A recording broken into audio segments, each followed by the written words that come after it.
I told you, motherfuckers. What did you just watch? I only speak the facts. Not just any fighter, but a smaller veteran who came up from 2 weight classes below. A man constantly told he was undersized, warned he was biting off far more than he could chew. Most people predicted a brave showing, maybe even a competitive bout. What they witnessed instead was a dismantling on full display, a tactical masterclass that stunned the crowd and left a boxing icon completely stripped down. The real story isn't simply that Terence Crawford defeated Canelo Alvarez. It's how he managed to make it appear effortless. By the time the bell closed the final round, the fight had already been long decided. The official cards only confirmed what the entire Allegiant Stadium had already absorbed. It was unanimous, a flawless shutout for Terence "Bud" Crawford. Yet this wasn't an ordinary victory. It was a transformation. Thank you, GOAT, because you are the GOAT of this era. Terence "Bud" Crawford. That night, Crawford shattered the ceiling of what many believed could never be done in the modern era. He became the first man in the 4-belt age to achieve the unthinkable, becoming undisputed in a 3rd division. From junior welterweight to welterweight, and now rising all the way to super middleweight. He didn't just face the lion in its own den. He stepped inside, subdued the beast, and walked away with its crown. History's records will forever reflect the achievement, but those who were there will never forget the chilling precision, the cold, systematic fashion in which a master unbuilt a destructive force piece by piece until nothing was left.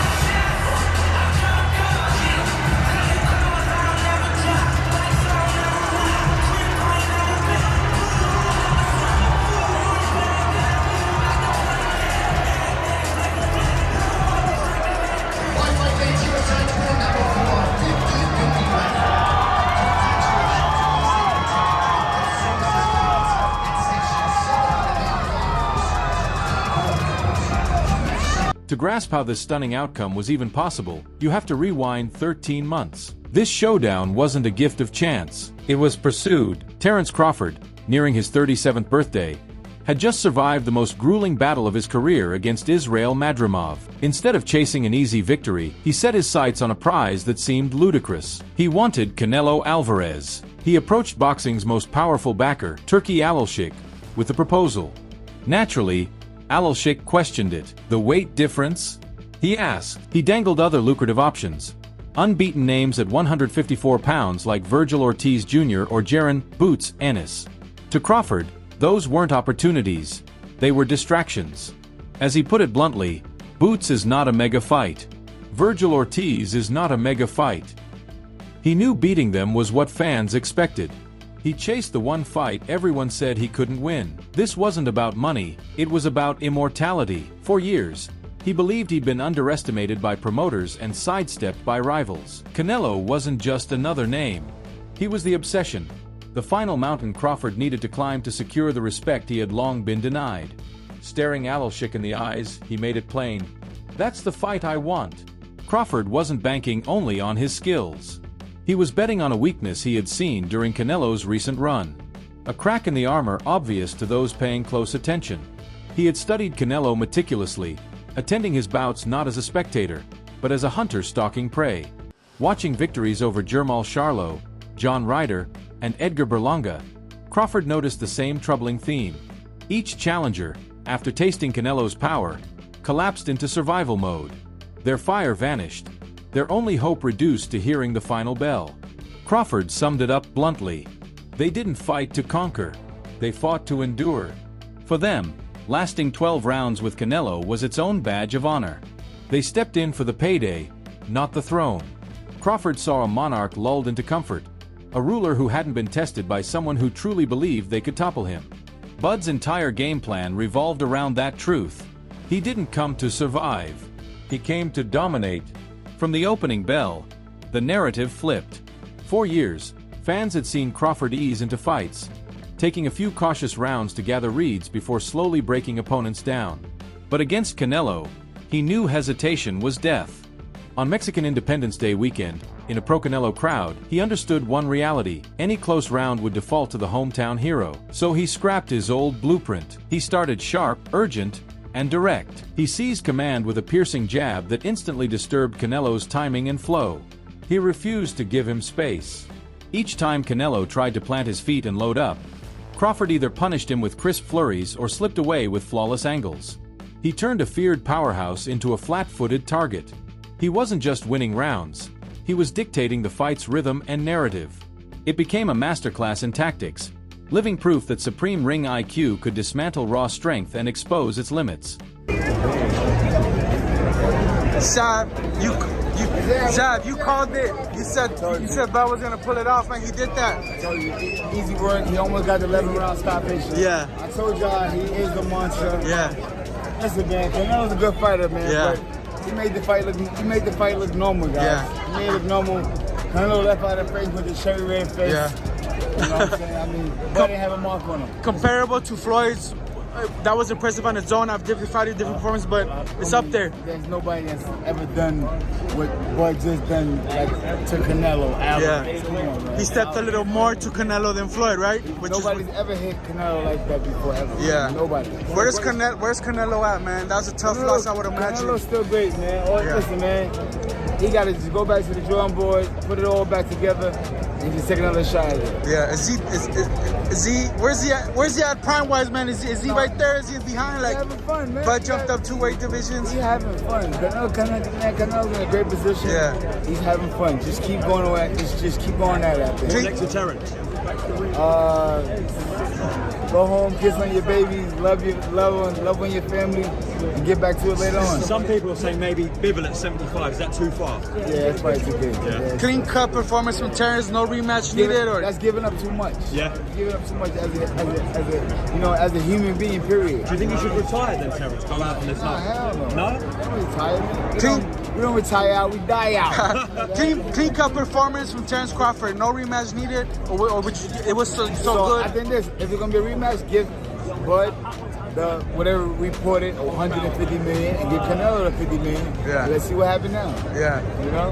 Yeah, appreciate you, son. Thank you. Lennox, what did you think? Why are you calling me Bernard, bro? Lennox, how'd you see it? Lennox, what did you think, sir? I thought it was a great fight. It was a great fight. You know, Canelo really was trying, couldn't get to him. You know, he looked a bit frustrated, but it was a great fight all around. Both guys looked good. Crawford an all-time great, Lennox. Crawford was great. How'd you see it? Easy work for Crawford. Easy work. Special people can do these type of things, and Crawford is special, and he did it. Champ, what do you make of the frustration? We saw in the 8th round, it looked like Canelo Alvarez almost wanted to walk off at one point. Yeah, I mean, he was frustrated, and it is frustrating to try and fight a guy, and you want to fight, but this guy's moving well, and Crawford was moving too well. What's next for Canelo? Holiday. The disbelief inside the arena quickly spread across the internet. Reactions were instant and unforgiving. Rising star Ryan Garcia wasted no time, telling his millions of followers, "I honestly think Crawford might be the greatest fighter of all time." His words echoed throughout the sports world. NBA standout Karl-Anthony Towns called it a Crawford masterclass, and insisted his name now belonged in every discussion of boxing's immortals. Ja Morant and DeMar DeRozan kept it simple, tweeting a single word, Bud. The acclaim was unanimous, a tidal wave of respect for a performance that transcended the sport itself. Even the celebrities ringside, Mike Tyson, Charlize Theron, Mr. Beast, and Mark Wahlberg, knew they had witnessed more than a fight. They saw a masterpiece painted on the grandest canvas, a legacy sealed in real time. Yet while the world marveled, a different, colder perspective emerged from fellow pound-for-pound star Devin Haney. Devin, your thoughts? Your thoughts, Devin? What do you want me to say? He beat him easy. Upset of a lifetime? Nah, it wasn't an upset. People that really know boxing knew that it was a good fight. Yeah. It depended on what kind of fight that Bud fought. He fought the fight that he needed to fight to win. Is that how you expect You it want to to see go? a rematch, Devin, or you think it was pretty clean? Honestly, I know it's a lot of money in the rematch, but I want Bud to retire. He accomplished everything in boxing already. He made a lot of money. He's go spend time with his family and have some fun. What's next for Canelo? I don't know.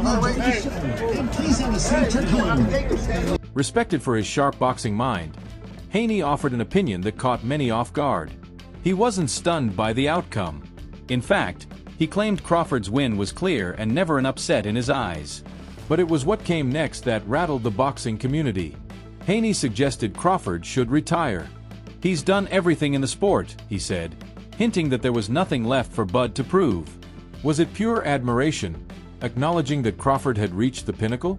Or was it a subtle challenge, a calculated move from a possible future opponent? The thought that a fighter could deliver the greatest performance of his career, etch his name into history, and then simply walk away was almost as staggering as the result itself. All right, Steven, what's your reaction to this victory? Terence Crawford was sensational. What's your reaction? I'm surprised. I'm thinking to win by decision coming in this fight. Watching Canelo, seeing his career, suspected he wasn't going to get knocked out, especially by the smaller man. But did Crawford have enough power and boxing skill to keep Canelo off of him to some degree? For the most part, that answer was yes. But then he stepped in there and he exchanged back and forth on several occasions and survived and prospered. And I got to give credit where credit is due. I picked him to win by decision, but I never expected. I expected the boxing superiority. What I didn't expect was for him to stand there and exchange and survive. And he did that on several occasions, and that's why Crawford deserves so much credit.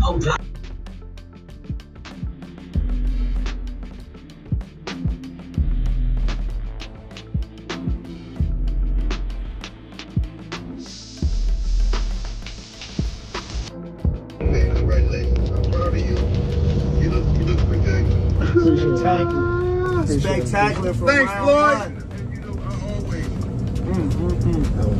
one. Hey, you see me wink at you? That's it. I pulled one of your moves. I think the camera. I see you, champ.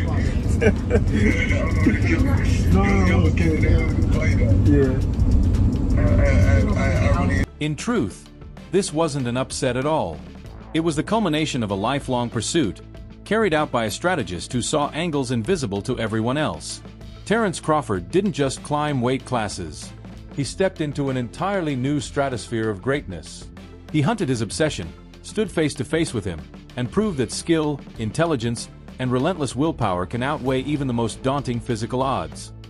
He confirmed his place not just as the best of his generation, but as one of the all-time greats to ever lace a pair of gloves.